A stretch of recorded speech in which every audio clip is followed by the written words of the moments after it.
नमस्कार मोरे. नमस्कार. मोठे काय म्हणताय? कोविडच्या काळात आमचा शो जो आहे हास्य जत्रा, तो आता हा. इतका पॉप्युलर झालाय ना, या 2-4 पॉप्युलर म्हणण्यापेक्षा ना तो एक लोकांचा आधार झालाय आता हो या हो हो सगळ्या कालावधीमध्ये. हो, बघतात लोक बऱ्याचदा. आमच्याकडेही बघितला जातो बऱ्याचदा. म्हणजे लोक कोणी सांगतं, कोविडचे पेशंट्स सांगतात की आम्ही आमच्या वॉर्डमध्ये तुमची स्किट्स बघत असतो, तिथे आम्ही हसत बर. असतो. हा हा हा. एका ब्रेन सर्जनने असं सांगितलं की मी ब्रेन सर्जरी झाल्या की रिलॅक्स व्हायला हास्य जत्रा बघतो, क्या त्याच्याने बात आहे. खूप बरं वाटतं. असे ना खूप एक्सपिरियन्सेस खूप लोकांचे, त्यांचा लॉकडाऊन मध्ये ना नैराश्य एवढे, त्रास एवढा आहे, ते हो सगळ्या हो. गोष्टी आहेत ना, तर त्यामुळे त्यांना हे खूप आता रिलीफ हवाय. म्हणजे हे क्रेडिट हं. त्या शोला आहे, पण विनोद या गोष्टीला मला वाटतं हे क्रेडिट मिळालं की कॉमेडी हवी आहे लोकांना. आता आजूबाजूला बरोबर आहे. आजूबाजूला एवढा ताण आहे, आजूबाजूला हो रे. अँब्युलन्सचे आवाज आहेत, रोजचे मृतांचे आकडे आहेत, नातेवाईक जात आहेत, मित्र जात आहेत, त्यातनं लोकांना शांतपणे काहीतरी एक मेंदूला काहीतरी एक वेगळं काहीतरी मिळावं यासाठी विनोद खूप रमवतोय. अशा वातावरणात ना लोकांना म्हणून आता सध्या रिलीफ हवाय. अगदी अगदी अगदी खरंय. हा काळ असा आहे ना की या काळामध्ये सगळी जी महत्वाची माणसं पूर्वी वाटत होती ना, ती माणसं आता ऐकायला नको वाटतायत, आणि ज्यांच्याकडे पूर्वी लक्षच देत नव्हतो आपण, ती माणसं महत्वाची वाटायला लागली की अरे नाही नाही, ह्या हो रे. माणसांमध्ये गंमत आहे, ही माणसं सांगतायत, हे करतायत, हे सगळं खरंच चांगलं आहे. तर त्या पद्धतीने मला वाटतं ना विनोद किती गरजेचा आहे हे या सगळ्या जगाला कोविडमुळे आता या काळामध्ये खूप फील होतंय, आणि ही खूप चांगली गोष्ट आहे. अगदी अगदी. पण यार, अशा या सगळ्या पार्श्वभूमीवर म्हणजे आता तुम्ही लोक कसं विनोदाची निर्मिती करणार, कशी विनोद कसा तयार होणार, कसा लिहिशील काय, मला अगदी कुतूहल आहे, प्रश्न आहे. विनोद निर्मितीचं तू म्हणशील ना, तर विनोद निर्मिती हा हा. प्रॉब्लेम मला वाटत नाही, कारण भय जिथे असतं ना, भीती जितकी जास्त ना, तितकी तिथं विनोद निर्मिती पण जास्त होऊ शकते. म्हणजे बर. विनोदाला भीती ही भावना खूप पूरक असते बऱ्याचदा. अच्छा. तू कसं? तू कलाकृती बघशील, तू चार्ली चॅप्लिनचे सिनेमे घे किंवा विनोदी अनेक गोष्टी घे, तर काहीतरी होईल याची भीती, त्या भीतीतून घेतलेले चुकीचे निर्णय, त्यातून जाणारी त्रेधा तिरपीट, त्यातून झालेली गडबड गोंधळ, ह्या हो हो. सगळं विनोद निर्माण होत असतात. बरोबर बरोबर. तो माणूस बिचारा असतो, एक कॉमन मॅन असतो. तू बघशील तर खूप कॉमेडी याच्यात एक कॉमन मॅन असतो, तो कुठल्या तरी गोष्टीने घाबरतो, तो भांबावतो, तो गडबडतो, त्या गडबडीत तो काहीतरी चुकीचे डिसिजन्स घेतो, त्या चुकीच्या डिसिजन मध्ये मग आणखी काहीतरी गोंधळ होतात, आणि मग सिच्युएशन्स तयार होतात, आणि त्यातनं कॉमेडी तयार होत जाते. बरोबर. त्यामुळे अगदी. माणूस घाबरलेला माणूस तर विनोदाला सगळ्यात खूप पूरक किंवा एक सगळ्यात चांगली सुपीक जमीन मी म्हणतो सध्या. हे फार इंटरेस्टिंग माहिती आहे रे. म्हणजे मला गंमतच वाटायला लागली की भीतीपोटी विनोद तयार होतो. हा किती म्हणजे अजब आहे. खोटी होतो, गैरसमजातून होतो, म्हणजे शेवटी मिसअंडरस्टँडिंग काय किंवा फिअर काय, या गोष्टी आहेत ना, त्यातनं खूप विनोद निर्मिती होते. म्हणजे या गोष्टी, त्यामुळं मला वाटते की तो प्रॉब्लेम येणार नाही, आणि आम्ही तशा पद्धतीचे हे पण काढतोय की गोष्टी. आता आमच्या काही मीटिंग झाल्या आता या दरम्यान, हं. मेजर की हे कसं करायचं, शूट कसं करायचं. हा हा. काही नियम ठरले ते तुमचे काय कामाचे काही? गव्हर्नमेंटचे नियम आलेत की हा. आता तुम्ही जेवढे क्रू मेंबर आधीचे होते त्याच्यापेक्षा 1/3 लोकांमध्येच करा. म्हणजे 150 लोकांचं बर. युनिट आता तुम्ही 50 ते 60 जणांमध्येच करा. तर त्याचबरोबर तिथे घ्यायची काळजी, तिथे आता झोन्स तयार करायचे वेगवेगळे. म्हणजे आर्टिस्टचा झोन वेगळा असेल, टेक्निशियनचा झोन वेगळा असेल, कुणी एकमेकांच्या झोन मध्ये जाऊ नका. बरं, तिथे हो हो. आणि सगळ्या गोष्टींना तुम्ही आता हे वापरले पाहिजे, पीपी किट्स वापरली पाहिजे. म्हणजे मास्क वापरा. बरं, नो हग्स हा. And kisses. आता कुठल्याही सीनला तुम्ही हग करू नका, एकमेकांना जवळ घेऊ नका. म्हणजे आता ते सीन कसे होणार, आता विनोद म्हणजे आता आमचा तरी नॉन फिक्शन शो आहे, पण ज्या फिक्शन सिरियल आहेत जिथं प्रेम आणि अशा गोष्टी असतात अगदी. त्या serial मध्ये वगैरे, ते आता लांब उभे राहून सगळेजण त्यांना थोडा काळ तरी हे जोवर ही रिस्ट्रिक्शन आहे तोवर हे सीन करायला लागतील. अशा पद्धतीचे नियम आणि या सगळ्या गोष्टी आल्यात, त्यात म्हणजे आम्हालाही काही एका बाजूला असं वाटतंय की अरे लगेच एवढ्या लवकर आता शूटिंग सुरू करावीत का यानंतर, पण दुसरीकडे असं वाटतं काही काळ जाऊ द्यावा, पण नंतर असं वाटतं की चल आपण सर्वाईव्ह होतोय या सगळ्या गोष्टींमध्ये. पण बरेचसे टेक्निशियन्स असतील, छोटे तंत्रज्ञ असतील, कलाकार असतील किंवा ज्यांचा हातावरचा पोट आहे त्यांचं तर काहीतरी पाहिजे साधन. आता सुरू होण्याची गरज आहे. लोक आता ना त्रासलेत सगळ्या गोष्टींना. आता लोक म्हणतात आता भुकेनं मारायचं का कोविडने मारायचं, तर ह्याच्यात लोक म्हणतात की मी भुकेनं नाही मारणार, मी एक वेळ कोविडनं मला होईल ते होईल बघू. पण दुसरीकडे ना नाही म्हटलं तरी थोडा रिकव्हरी रेट येतोय आता कोविड बाबत. लोकांना थोडंसं असं वाटतं की सर्वाईव्ह होऊ आपण याच्यात. तर म्हणून आता ते सुरू होईल आणि त्यातून वेगवेगळ्या आता बघू त्या पद्धतीचे विषय आणि हे सगळं काढणं आमच्या गोष्टी चाललेल्या आहेत करायच्या. आणि तू मगाशी म्हणालास ते बरोबर आहे की जे मी मगाशी तुला म्हटलं की विषयांची कमतरता वाटत नाहीये, कारण खूप धमाल सिच्युएशन्स आम्हाला आता या सगळ्या वातावरणात दिसत आहेत. म्हणजे एका बाजूला भीती आहे, सगळा त्रास आहे, सगळं खरं आहे. या वातावरणातही ना तुम्ही नजर बदलली तर कॉमेडी भरपूर आहे, भरपूर वेगवेगळ्या सिच्युएशन्स आम्हाला त्याच्यामधून मिळत आहेत. म्हणजे आता की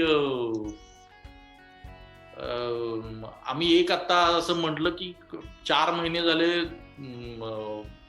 नवरा इकडे आहे आणि बायको तिकडे आहे, 2-3 महिने झाले ही इकडे आणि तो तिकडे आहे. आणि आता परमिशन मिळाली आहे गव्हर्नमेंटची की तिकडे जाऊन तुम्ही भेटू शकता. तर तो 3 महिन्यांनी बायकोला भेटायला गेलाय, तर तिकडे तिने एक लग्न केलंय ऑलरेडी दुसऱ्या बरोबर.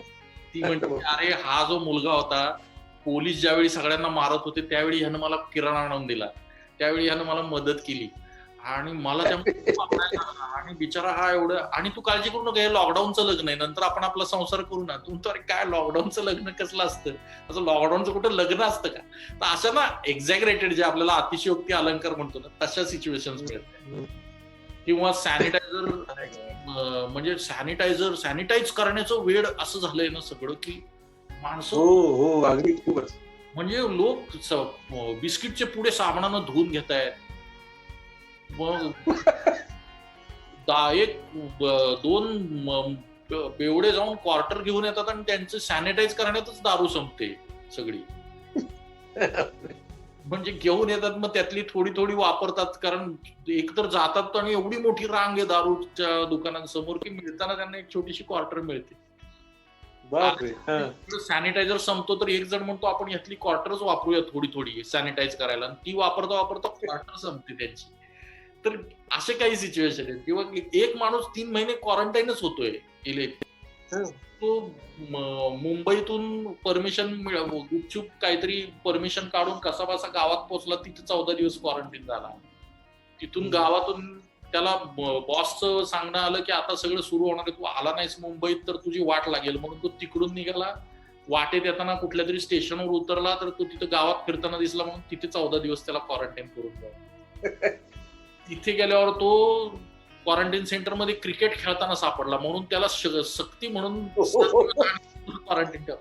तू बघितले असतील ते व्हिडिओ, ते लोक कोविड सेंटर मध्ये पण आपल्या इथले लोक आरामात वाटतं त्या गोष्टी काही ठिकाणी चालल्या होत्या, हरवले अनेकांनी. म्हणजे त्या कोरोनाने हात टेकलेत आपल्या इथल्या काही लोकांसमोर. तर असं तो इतका क्वारंटाईन होत आलाय आणि त्याला परत मुंबईत सांगतात क्वारंटाईन होत. तो म्हणतो अरे माझ्या हातावर एवढे शिक्के झालेत, आता नुसते हातात शिक्का मारायला जागावरले नाही, म्हणतो आता किती क्वारंटाईन व्हायचं मी. तर अशा पद्धतीचे ना बऱ्याच सिच्युएशन आहेत की ज्याच्यात विनोद आहे सगळ्या गोष्टींमध्ये. अरे विनोद म्हणजे माणसं वाफ घेऊन लोकांची नाकं जळतायत.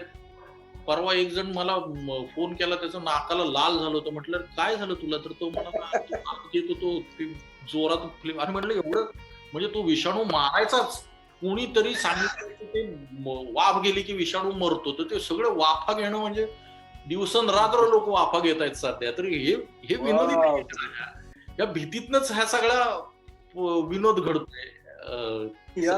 यार ज्यांची लग्न झाले असतील आणि हनीमूनला गेले असतील तर त्या लॉकडाऊन झालं, काय झालं असेल त्यांचं. अरे तुला माहिती नाहीये, एक ट्रॅव्हल कंपनीचं हनीमून हे गेलीये, टूर गेली आणि बर. 20-25 हनीमून कपल्स गेले 2-2.5 महिने एका हॉटेलमध्ये बंद आहेत. त्यांना तिथून येताच येत नाहीये कारण सगळं बंद आहे. बर ज्या माणसाला बघितलेलंच नाही त्या माणसावर अचानक 2.5 महिने काढतायत म्हणजे घटस्फोट होऊ नयेत आता त्यांचे इथे आल्यावर. लग्न झाल्या 2.5 महिने एखाद्या माणसाबरोबर सलग राहायला लागले. काय म्हणजे ह्याच्यात किती त्रास आहे हा. बापरे. अरेंज मॅरेज वाल्यांचं वगैरे एकतर कसं असतं अरेंज मॅरेज मध्ये कसं होतं की लग्न होतं मग 5-7 दिवसात घरच्यांच्या ओळखी मग हनीमूनला जातात. मग 4-5 दिवसात त्या हनीमून मध्ये सुद्धा ना अधून मधून घरचे फोन चाललेले असतात. मग तिकडून येतात, मग मुलगी माहेरी जाते, मग परत येते, मग हळूहळू एक ओळख होत जाते ना त्यांची. असं झालं त्यांना 2.5 महिने बंद आहेत ते तिकडे सगळेजण. एकतर ते जन्मभराच ओळखतील एकमेकांना, जी ओळख 5-6 वर्षांनी पटणार आहे ती त्यांना आत्ताच पटेल कदाचित. एकदम मॅजिक सिच्युएशन सांगतात या कोविड भयानक सिच्युएशन सांगतात. बाप रे. इम्पॉसिबल वेगळंच काहीतरी घडलं असलं. विचारायला पाहिजे अशा लोकांना काय घडलं नेमकं. त्यांना विचारलं पाहिजे काय होतंय ते. रिलेशनशिप कशी डेव्हलप झाली. बाप रे. असं हे तर खूप आहे सगळीकडे सध्या. विनोदाचं काही विचारू नको. कमाल आहे यार खरंच. नाही या सगळ्या भयानक अवस्थेत सुद्धा विनोद सुचणं आणि काय म्हणता येईल की याच्यावर मात करण्यासाठी, या सगळ्या डेंजरस अवस्थेवर मात करण्यासाठी विनोद असणं हे यासारखं उत्तम हत्यार नाही यार. भारीच आहे. आणि ते गरजेचं हे आता खूप जाणवतंय. हो. विषय काढताना सुद्धा रिलीफ वाटतोय की चला आपण या वातावरणावर हसतोय. शेवटी तुम्ही संकटावर हसायला लागता ना त्यावेळी तुम्ही ते संकट बेअर करू शकता. अगदी. म्हणजे जसं करोना आपल्या हावी झालाय आणि आपली वाट लावली आहे तसं या विनोदामुळे आपण त्याच्यावर हावी होतोय आता. तुम्ही संकटावर त्याची वाट लावतो. त्या संकटावर हसा ना म्हणजे तर तुम्ही ते बेअर करू शकता. तर आणि करेक्ट ते करायला देते. आणि कॉमेडी बाबत अजून एक म्हटलं जातं ना म्हणजे मागे मला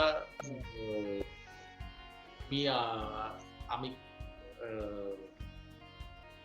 ज्यावेळी हिंदी सिरियल्स करायचो किंवा बाकी काही काम करायचो त्यावेळी आमचे आतिश कपाडिया म्हणून जे रायटर आहेत याचे साराभाई वर्सेस साराभाईचे ते म्हणायचे की अच्छा आदमी कभी कॉमेडी नहीं कर सकता है.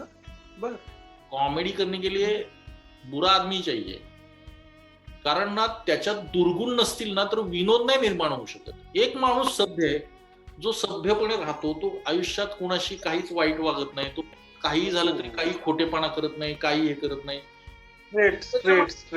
त्याला कसं विनोद निर्माण. हा एक माणूस त्याला आता बसमध्ये रांगेत नंबर लागत नाही म्हणून तो 2 जणांना डावलून पुढे जातो, मग एक जण मागता येऊन त्याला मागे खेचतो, किंवा मग एखाद्याला ऑफिसला दांडी मारायची म्हणून मग तो माझं पोट दुखतंय असं कारण सांगतो, नेमका त्याच्यात फसतो कारण बॉसच त्याला भेटायला येतो. अशा गोष्टी जर घडतात, माणसं काहीतरी चुका करायला जातात, माणसं काहीतरी खोटेपणा करायला जातात, माणसं काहीतरी त्या परिस्थितीतून बाहेर पडायला जातात ना, तर विनोद होतो. लोकांचा विनोद कसा होणार.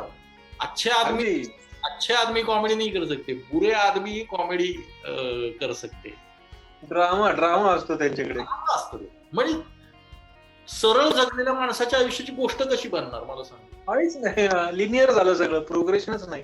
तो आला, तो जगला, बरं त्यानं शिस्तीत शिक्षण केलं, त्याने अजिबात चुकीचा निर्णय घेतला नाही, त्याने प्रॉपर लग्न केलं, नंतर छान पॅकेज घेऊन त्याने मग नंतर नोकरी केली, संसार केला, नंतर मुलं झाली, असं सगळं लाईफ ज्याचं आहे गेला. तो नाही, एक्साइटमेंटच नाही, काय ड्रामा नाही. एकानं लग्न झालं याचा अर्थ म्हणजे चुकीचे निर्णय घ्या म्हणजे तुम्ही हिरो व्हाल काय असं म्हणायचं की काय. चुकीचे निर्णय घेणाऱ्यांच्या गोष्टी होतात, पण ती माणसं खूप सहन करतात. म्हणजे त्या माणसांचा तू तर त्यांनी खूप भोगलेलं असतं. त्यांच्या गोष्टीच तुला गोष्टी म्हणून अपील होतात. अगदी अगदी अगदी. ऑस्कर वाईल्डचं वाचलं होतं, त्याचंही तसंच होतं रे. भयंकर वेगवेगळे त्याचे निर्णय आणि घडलेल्या घटना अद्भुतच वाटतं सगळं त्याचं जगणं. प्रचंड अद्भुत वाटतं. मागे असा कसा माणूस जगून गेलाय असं वाटतं अगदी. तू दोस्तोवस्की विषयी मागे बोलायचंस ना, तू त्याचं वाचलं हो होतं. दोस्तोवस्की हो, हो, हो. वाचलं होतं ना, की तो जुगार खेळायचा प्रचंड. हं. आणि तो जुगारात हारला ना की घरी येऊन खूप चांगलं लिहायचा. हा? बरं. हारला तर त्याची जी त्यावेळची प्रेयसी होती का, त्याची लग्न काहीतरी 2-3 लग्न झाले मला वाटतं काय, तर ती त्याला पैसे द्यायची कुठून तरी मिळवून, की जा हर आणि घरी येऊन लिही, कारण हा येऊन निराश झाला की घरी येऊन जे लिहितो ते चांगलं असतं. बापरे. तर ना, पण आता ही दोस्तोवस्कीची गोष्ट बनते रे, आपली कशाला गोष्ट बनते, कारण आपण जुगारच खेळत नाही जाऊन. आपण आयुष्यात काही स्वतःला असं वाहूच देत नाही ना कुठल्या गोष्टींमध्ये. हो हो बरोबर. हा, तू साहस कथा किंवा हे करशील बघशील की संशोधनाच्या गोष्टी, पण त्यातही परत चुका असतील तरच गंमत येते. म्हणजे एडिसन 99 वेळा चुकला म्हणूनच त्या चुकांचा ड्रामा तयार होतो आणि मग 100वा सक्सेस येतो. तर काहीतरी तुम्हाला अगदी चुका लागतात, काहीतरी धडपडणं लागतं, काहीतरी गडबड लागते, तरच या सगळ्या गोष्टी घडतात ना. असो, अगदी अगदी अगदी त्या खरंय पद्धतीने रे. काहीतरी अडचणी असतील आणि त्यात माणूस काहीतरी वेडसर निर्णय घेतो, त्यातनं काहीतरी इंटरेस्टिंग तयार होतं.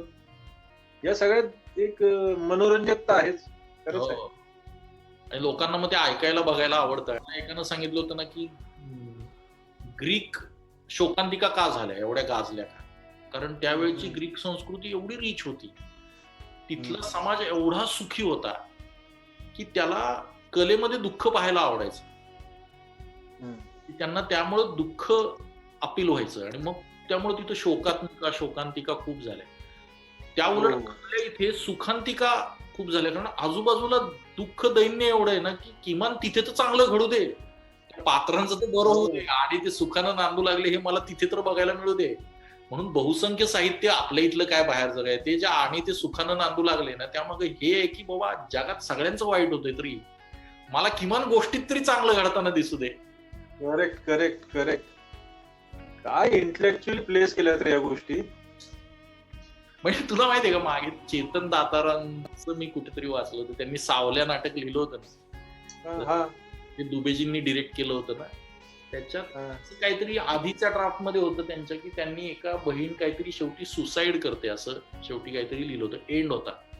दुबेजी म्हणाले तू कौन होता है उसको मारने वाला. तो म्हणाला मैं लेखक हूं. तू लेखक है तो उसको मारेगा क्या, किसने तुझे आग दिया उसको मारने का.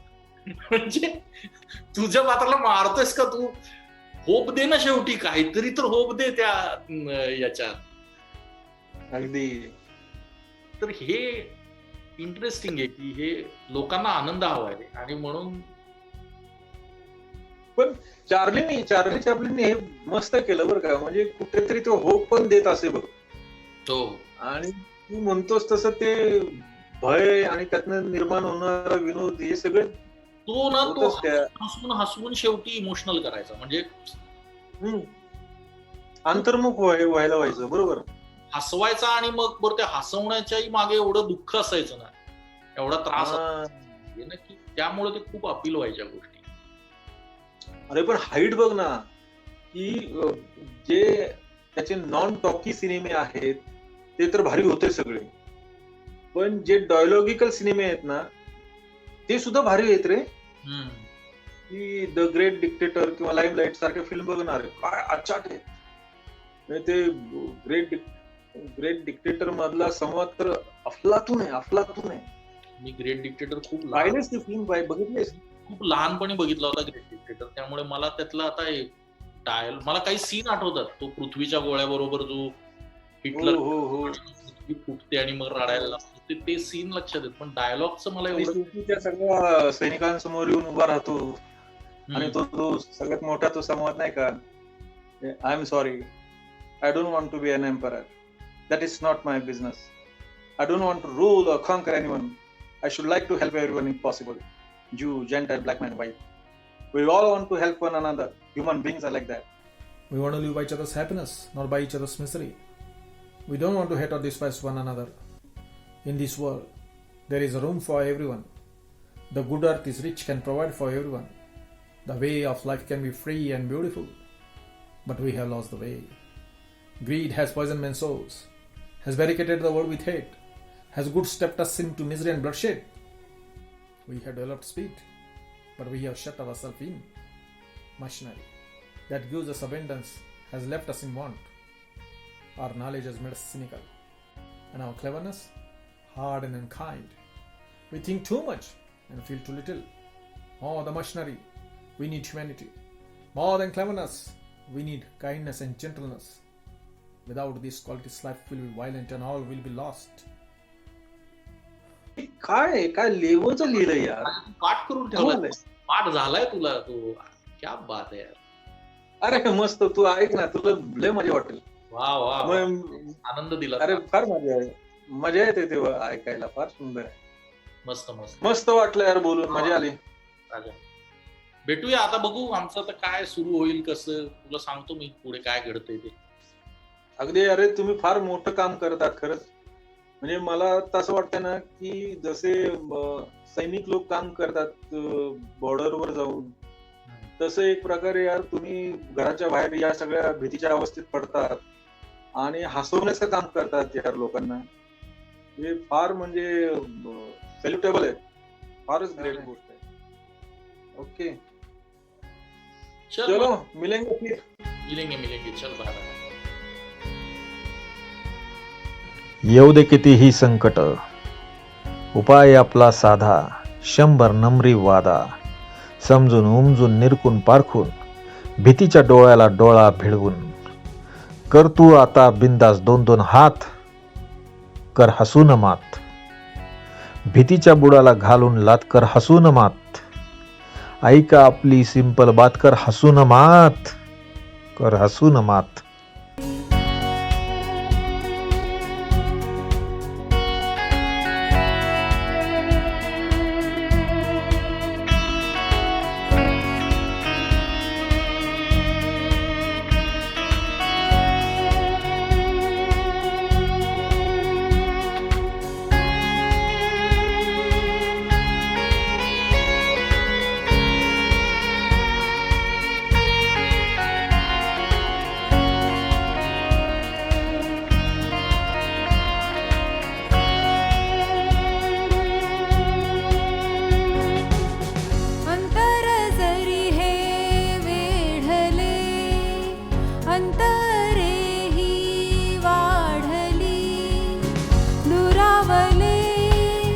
देश